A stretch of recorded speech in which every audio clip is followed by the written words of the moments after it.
Assalamualaikum warahmatullahi wabarakatuh. Saya Muhammad Alim bin Saleh daripada Tabung Haji.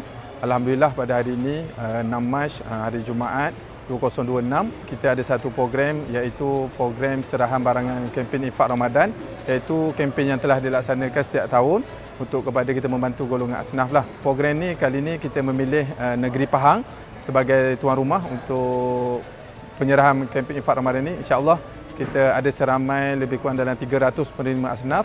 InsyaAllah selain daripada itu, selain daripada sumbangan, kita ada beberapa reruai lah kita akan untuk memenuhi program ini, iaitu bermula pada pagi jam 10 pagi, iaitu ada kaunter bergerak tabung haji untuk membuka akaun dan juga simpanan dan juga pengeluaran, dan juga kita ada juga daripada pihak KMI Kuantan Medical Center kerana turut serta pada kali ini untuk memeriahkan lagi kita punya acara program.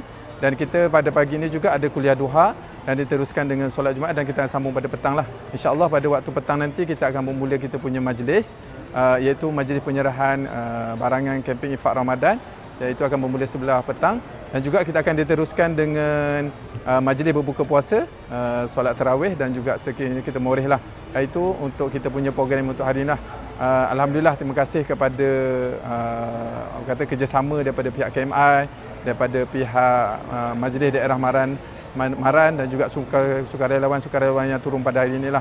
Alhamdulillah, saya harap program ini akan berjalan lancar dan seterusnya memberi manfaatlah kepada penerima-penerima asnaf yang terlibat. Terima kasih. Okey, sebelum ni akak tak pernah buat yang body fat, body ache, BMI semua ni. Bila datang kat sini, dia buat sini, akak try lah. Biar baru tahu berapa fat kita, berapa BMI, masa kita tu. Of course lah penting, sebab tahu kita punya gula, kita punya berat, blood pressure tu.